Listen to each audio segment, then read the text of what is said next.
పోసింది మొత్తము 168 టీఎంసీలు అయితే వర్షాలు వరదలు వస్తే 118 ఎత్తి మేడిగడ్డ నుంచి ఎత్తి అన్నారంలో పోసిండు, అన్నారం నుంచి ఎత్తి సుందిళ్ళలో పోసిండు, సుందిళ్ళ నుంచి ఎత్తి మిడ్మానేరులో పోసిండు. ఈ నీళ్లు పైకి వచ్చే లోపల పైన వర్షం వచ్చింది, అవి నిండా ఎక్కువైపోయి దాన్ని ఆపలేక గేట్లు తెరిచి మళ్ళీ అన్ని కలిపి సముద్రంలోకి వదిలేరు. 7,000 కోట్లు ఎల్లంపల్లి శ్రీపాద ఎల్లంపల్లి నుంచి ఆ గేట్లు ఎత్తితే ఈయన మొత్తం మేడిగడ్డ అన్నారం సుందిల నుంచి ఎత్తెత్తి శ్రీపాద ఎల్లంపల్లిలో పోసిన నీళ్లు పైన వర్షం వచ్చి వరద రాగానే దాంట్లో నిలపలేక గేట్లు ఎత్తితే మళ్ళీ మొత్తం 118 టీఎంసీలు సముద్రంలోకి కలిసింది. కానీ ఈ లోపల ప్రభుత్వానికి పడ్డ భారం ఎంత విద్యుత్ మీద అంటే 7,000 కోట్ల రూపాయలు.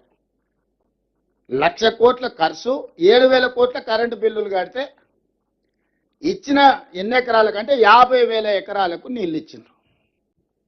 ఇది చంద్రశేఖరరావు గారు 9.5 సంవత్సరాలలో గోదావరి బేసిన్ మీద సాధించిన ఘన విజయం. ఇక కట్టింది కూలింది నేను చెప్పాల్సిన పర్లేదు, నాకంటే మీకు అందరికీ పూర్తిగా అవగాహన ఉంది మేడిగడ్డ ఏమైంది వీటి.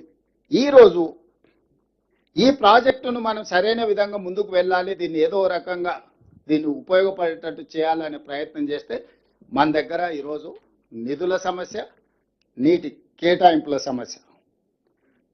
ఇప్పుడు ఈ నేపథ్యంలో చంద్రశేఖరరావు గారు కానీ టీఆర్ఎస్ నాయకులు ఇప్పుడు కాంగ్రెస్ అధికారంలోకి వచ్చింది, చంద్రబాబు నాయుడు గారికి ధైర్యం వచ్చింది.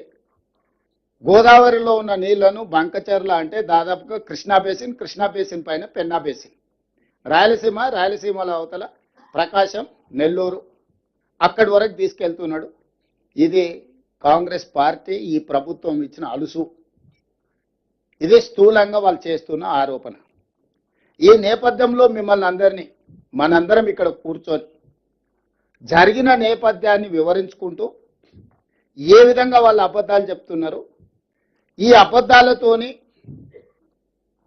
2023లో అధికారం కోల్పోయినారు, 2024లో డిపాజిట్లు కోల్పోయినారు, 2025 ఎమ్మెల్సీ ఎన్నికలలో అభ్యర్థులు దొరకలేదు.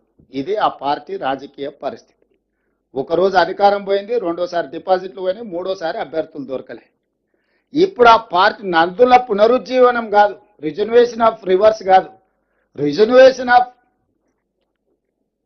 టిఆర్ఎస్ పార్టీ కోసం ఈరోజు తాపత్రయపడుతున్నారు.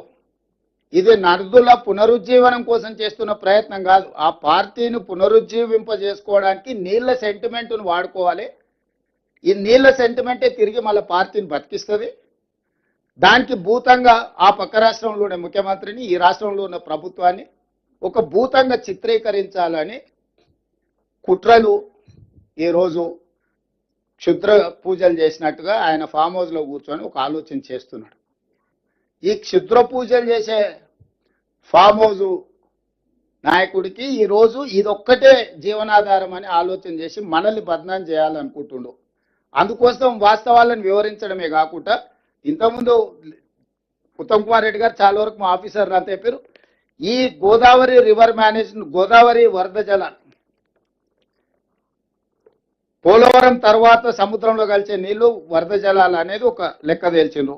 వారే 2016 ఉమాభారతి గారి నేతృత్వంలో జరిగిన మీటింగ్లో స్పష్టంగా చంద్రశేఖరరావు గారే ఏ విధంగా ఆ రోజు సెప్టెంబర్ 21, 2016 ఈ అపెక్స్ కౌన్సిల్ మీటింగ్ జరిగింది. ఉమాభారతి గారి అధ్యక్షతనే చంద్రబాబు నాయుడు గారు మన చంద్రశేఖరరావు గారు కలిసినప్పుడు వారే స్పష్టంగా చంద్రశేఖరరావు గారి ప్రపోజల్ మూవ్ చేసిండు, చంద్రబాబు నాయుడు మూవ్ చేయలే. చంద్రబాబు నాయుడు మూవ్ చేసిండు, తెలంగాణకు అన్యాయం చేస్తుండు, ఇంత అన్యాయం ఉంటుందని మనం అనడానికి కూడా లేదు. స్పష్టంగా ఈ 8 పేజీల మీటింగ్ మినిట్స్ ఇక్కడ ఉన్న కాగితం తర్వాత సీఎంఓ నుంచి మీకు అందరికి ఇస్తారు. 8 పేజీలలో ఏం జరిగింది, ఏం చర్చ. దాంట్లో 6వ పేజీలో సెకండ్ పారాగ్రాఫ్లో స్పష్టంగా more than 1,000 TMC of water is required under Krishna Basin ki. On the other hand, more than 3,000 TMC is going waste into sea every year in Godavari river. Hence, he emphasized that as water is available, it has to be decided how best it can be utilized properly. He stressed the need for developing understanding between the two states by sitting together and amicably settling the issue. అసలు 968 టీఎంసీలు మనకు, 518 టీఎంసీలు ఆంధ్రప్రదేశ్కు కేటాయింపుల ప్రకారం ప్రాజెక్టులు కట్టుకొని ఇవి వినియోగించుకున్న తర్వాత మిగులు జలాలు ఎన్ని ఉన్నాయి, వరద జలాలు ఎన్ని ఉన్నాయని అప్పుడు లెక్క తెలుస్తుంది. పైనున్న ప్రాజెక్టులు మనం 700-800 టీఎంసీలకు కూడా ప్రాజెక్టులు కట్టుకోలేదు. మనకు సమ్మక్క సార్లకు